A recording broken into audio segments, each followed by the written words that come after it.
First one up is the Irish Times this morning. That's the picture of CJ Stander touching down in a routine, if somewhat disappointing, victory in the end, and that they didn't get a home bonus point. But I don't know if it's going to. I don't know. You'd have to say that win for Munster, it's kind of being undervalued somewhat because the first half was quite poor, and I don't know, when you win 30-0 and you're starting out half, and Chris Farrell are cry off in the warm up, like let's not just blah blah blah away at a 30-0 win here. 35.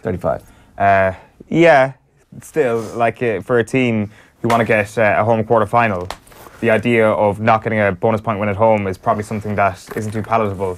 The thing is, you look at Exeter's performance the weekend, does that diminish what Munster did in Sandy Park? I would say no, but I would also say it shows perhaps the value of that draw and perhaps the missed opportunity of not getting the win in that particular game. So there's a couple of instances that Johan van Graan can look at so far from this European campaign that he can rue from a Munster perspective for sure.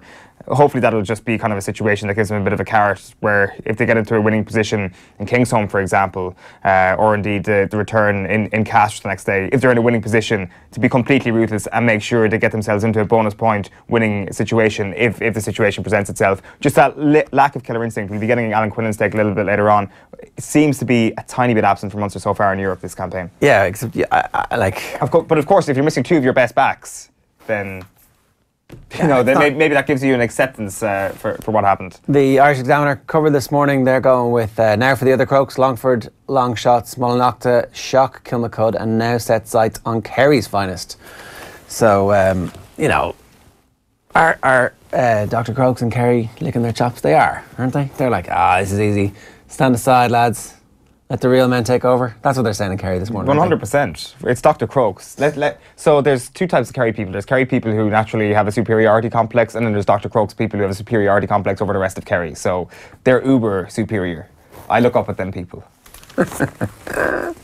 Okay. Are you going drinking in Clarny at Christmas, or are you going to maybe stay a bit more local?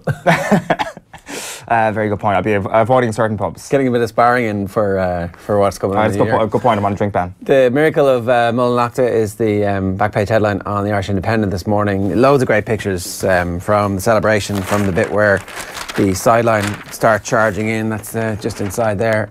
You can see them kind of at full time. And I don't know, these provincial grounds in the dark days of December, seeing games where there's like 15 scores or less, fewer even, and it's like, what are these games going to be like when the weather's really good? I mean, when they actually give club football the opportunity to spring forward, and it's like, no one cares about club football. Well, the argument no one wants to watch it. It's like, well, the argument would be that the weather is better in March for the club final than it is now, or if they were to compact this all into one calendar year. It's been snowing in March. It's true. You make a very good point. I mean, it's also been kind of really hot, and the earth is cooking at the moment, so who knows we're all going to be underwater in about 5 years anyway. So to be honest with you, the world could be over before we actually get to the club final of this year's club championship. We could all be dead by then. But in that case, I was thinking about this. I was wondering, is it actually a better idea to compact it all into the one calendar year? Because Mullinalaghta will be missing out on the sessions of all sessions this week, were the final to be in, say, 2-3 weeks. Well, or a semi-final in 2-3 weeks. I mean, yes, but then the winners actually get to enjoy proper, and next year is next year. I don't know. It feels like it would be much better for things not to be an eternal campaign, because 12 weeks is too long. I think we can accept that much. But when's the first round of the Longford Football Championship? Presumably April. Yeah. I mean, so they're going to win in All Ireland and then be straight back into it 2 weeks later. That's a little bit ridiculous. Yeah, that was the one complaint that the Coola lads definitely had over the last couple of years, wasn't it? That they'd win their All-Ireland and then go straight back into Dublin Club Hurling, which is obviously a ruthless competition, mere weeks after St. Patrick's Day. So that is obviously the big problem there. I'm being very tongue-in-cheek when I say there should be beering time allocated, but when you see those scenes yesterday, beering time is kind of important. The Times Ireland edition, Hanrahan is unbelievable Munster hero. This is JJ Hanrahan, who was plucked really from the bench and given the opportunity to start. The stats there is 90 odd games. That was his first start as a 10 in European competition for Munster, so big opportunity for him. He seemed to really grasp it with both hands. And now there's a debate about who's Munster starting 10. Well, yeah, Billy Keane's actually saying in the Irish Independent that, I'm not sure who his sources are in Munster, but he says sounds in Munster that the gap between Carbery and Hanrahan isn't too big, he says. Is that sounds on the, like, I mean, and I'll it's a legitimate question. Is that from the fans? Is it from the supporters? Is it the type of thing that the management are saying? Because I know Joe Schmidt's saying, lads, steady on. The word from the Munster camp is there is very little between Joey and JJ, is the exact sentence. I don't know what word from what part of the Munster camp it is, but I was certainly under the impression that there was a very distinct pecking order in Munster, and Joey Carbery had that number 10 jersey locked down and nobody was taking it off him. But maybe not. Min's seasonal reappearance was very impressive. That's Ruby, it looks like, going over the last for Willie Mullins' Min, which the Racing Post is saying Minvincible. Min made another winning seasonal reappearance, but not before a barging match with runner-up Shattered Love in the Grade 1 John Durkin Memorial at Punchestown yesterday. Went off evens in that race, which in retrospect, you know. And that is the broadsheets this morning. Did I do them all? I did. Back page of the Herald this morning is Crokes shock. No excuses from Kilmacud as Longford minnows cause massive upset in final. And you've also got that picture of Matt Doherty. Doherty is the hero for Wolves. Yeah. 94th minute winner to beat Newcastle 2-1. What a week it's been for Wolves. What a week it's been for Matt Doherty. Played brilliantly in both games. They obviously beat Chelsea earlier in the week.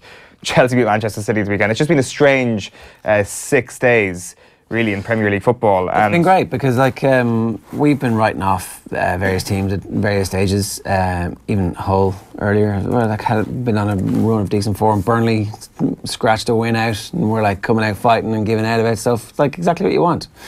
I think Southampton and Fulham are lost causes.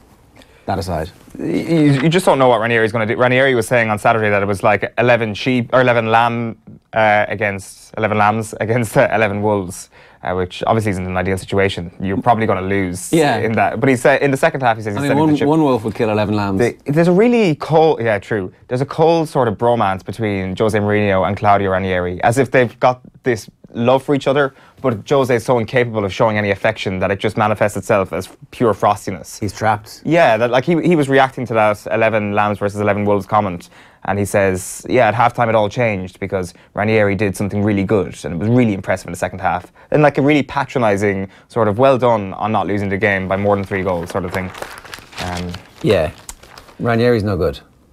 There is that possibility. There's a strong possibility, as in fact, that he's no good. As in 3 months' time, you'll be sitting here even more confused by how Leicester did what they did. And Ranieri will be sacked, and they'll be like getting their new management team. It's mad that Fulham are so short-sighted and stupid. Like, they needed a manager for the long term. Now, if is a possibility of them going down, they need somebody who can take them down and bring them back up. Who do you've got? The Klopp of the Alps, Ralph Hasenhüttl.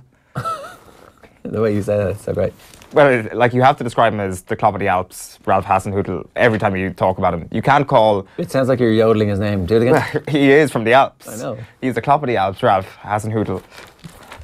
Big story this morning, though, page 3 of the Herald. I'm amazed. Harry's crowned King of the Jungle as Emily comes in second. Oh, he won, did he? He is no wheeler dealer, but he is certainly a monarch of the jungle. How much did he win? Good question. I don't know. He looked... I haven't been watching it. Do you win a cash prize or not? It's just like... It's for charity, I presume. Is it? No. For celebrities? No. Like, the trade-off is you get massive profile and... Oh, well, they all get paid to do it. They get paid. We don't find out how much they get paid, though. So that's true, yeah. The producers pay them, but then maybe there is no cash prize. Maybe it's just the fact that you ate the bugs the best. I can't believe we missed this. He's never looked more 71 than he did walking out of the jungle last night. I literally turned it on.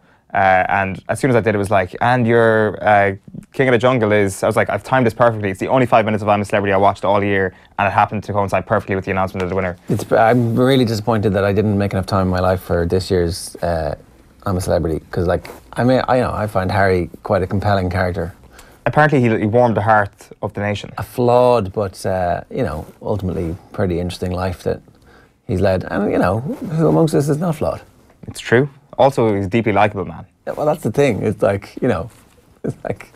He's got flaws. He's got to be that likeable. Yeah, well, I don't think... it's so, very scant dealings over the years where, like, suddenly he's offered to you at the last minute for an interview, and he's exactly the same with everybody the whole way through. So you can just see that, like, somebody comes into his life and introduces something, and suddenly he's like, yeah, okay, I'll do that. Yeah, we'll see how it goes. Yeah. he just stumbles along and there's like a massive tarantula on his arm. He's like, oh, well, this is just another part of the day job, really. Yeah, you interviewed him. Yeah. As in... What was the phone call? Was it a big bet? Was there... Oh, yes, about the horse. Oh, he stopped the interview midway because he couldn't remember the name of a horse. So that's how genuine he is. He wasn't going to give me any false information or leave me hanging. Back at the Star this morning is Sterling, I expect the abuse. City star Raheem lifts the lid on racist hell. We'll get into more of that very shortly. And Miracle of Mullinalaghta, as it's been coined everywhere this morning. And that's Patrick Fox on his knees celebrating after yesterday's incredible win over Kilmacud Crokes. Tommy says then puts his head down like, you know, like a child at the back of the class shouting up at the teacher. What? Who says that? Back out of the mirror this morning is Sterling Fury. Sorry, I should explain. So we were messing about the pronunciation last week, but Eoin has finally fixed it. He's like, go on. So Mullinalaghta has a big L in the middle. Just pretend there's two of those L's and pronounce it like a Spaniard would. That's how you pronounce Mullinalaghta. It's like Aretha Balaga or anything like that. And Mullinalaghta, exactly the same way. Sterling Fury, City Star blames sections of media for stoking up racial hatred as police launch probe into his abusers at Chelsea. While the back of the Sun says, Raheem, it was racism. City Star Sterling talks to cops after vile abuse. The back of the Irish Daily Mail then is, I heard abuse, but Sterling says he expects no better. You've also got, oh brother, we've done it. That's the Mullinalaghta boys celebrating together. Sterling Storm is the front of the Daily Telegraph sports section. Manchester City forward accuses media of fueling the abuse he suffered at Stamford Bridge.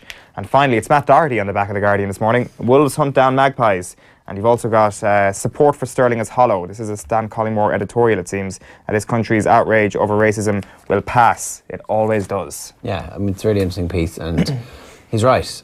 But there does feel like there's a specific moment in time where the EDL are on the rise, where UKIP are on the rise, where there are just enough central casting racist characters shuffling into the centre of the debate in English life about the future of England, that maybe this time enough people will stand up and go, here, this young man has actually shown really significant leadership here, and people need to pile in behind him and go, yeah, okay, we've got your back, and we've got the back of everybody else who's being mistreated like this, and we need to have a conversation about it. So we'll see, but I mean, Stan Collymore obviously knows a lot more about this than we do. Right.